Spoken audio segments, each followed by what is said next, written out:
பிதா குமாரன் பரிசுத்தாவியின் பேராலே அவன் கிறிஸ்துவுக்குள் மிகவும் பிரியமானவர்களே, மார்க்கு எழுதின சுவிசேஷம் அதிகாரம் 5வது அதிகாரத்திலே 19வது வசனம். இயேசு அவனுக்கு உத்தரவு கொடாமல் அவனுடைய இனத்தாரிடத்திலும் சென்று கர்த்தர் உனக்கு இறங்கினதை எல்லாத்தையும் சொல்லு என்று சொல்லி ஆண்டவர் அங்கே அவனுக்கு குறிப்பிடுகிறார்.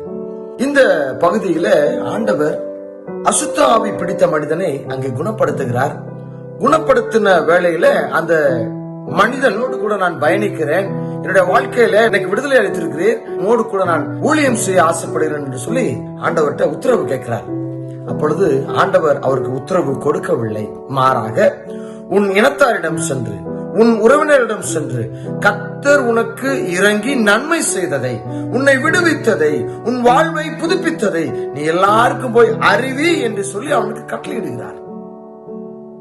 சிந்திக்க அழைக்கப்படுகிற கிறிஸ்துவுக்குள் மிக பிரியமானவர்களே, தன் வாழ்நாள் முழுவதுமாக கல்லறையிலே இருந்து கஷ்டத்தை அனுபவித்து பாட அனுபவித்துக் கொண்டிருந்த மனிதன் அவனுக்கு ஒரு விடுதலை கொடுக்கிறார். அந்த விடுதலை பெற்றுக்கொண்ட மனிதனாய் நீ எல்லா இடத்துல போய் நீ சாட்சி சொல்லு, கர்த்தர் எனக்கு இறங்கினார், கர்த்தர் எனக்கு நன்மை பாராட்டினான்னு சொல்லி நீ உன்னுடைய எல்லா உறவினர்கிட்ட நீ போய் காமி அப்படின்னு சொல்லி இவனை ஆண்டவர் கூட வர்றேன்னு சொல்றவன வராத, நீ போய் உன் இனத்தாட்ட போய் சொல்லு என்று சொல்லி கட்டளையிடுகிறார்.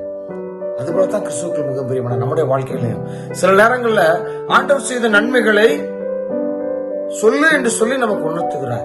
புரிந்து கொள்ள நாம் அழைக்கப்படுகிறோம். தெளிவான சிந்தனைகளை நமக்கு என்ன செய்கிறார், ஒவ்வொரு நாளும் உணர்த்துகிறார். இந்த நாளிலும் கூட ஆண்டவர் நமக்கு முன்பாக சொல்லக்கூடிய வார்த்தை அதுதான்.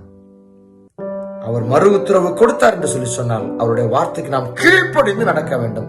எப்படி இந்த மனிதன் அவருடைய வார்த்தைக்கு கீழ்ப்படிந்து அவரோடு கூட தொடர்ந்து வரலாறு போய் உறவினிடத்துல போய் எல்லாட்டையும் சொன்னான், அது போல நாமும் அவருடைய வார்த்தைக்கு கீழ்ப்படிந்து நடக்க நாம் அழைக்கப்படுகிறோம். ஆண்டவருடைய வார்த்தைக்கு கீழ்ப்படிந்து நாம் நடக்கின்ற பொழுது நிறைவான ஆசீர்வாதத்துக்குள்ளாக நம்மை தொடர்ந்து தேவன் வழிநடத்துவார் என்பதில் எந்த விதமான சந்தேகம் இல்லை. கர்த்தர் தாமே நம்மோடு கூட இருந்து அவருக்கு கீழ்ப்படிந்து நடந்து அவருடைய வார்த்தைகளை கைக்கொள்ள உதவி செய்வாராக. ஆமென். God bless you.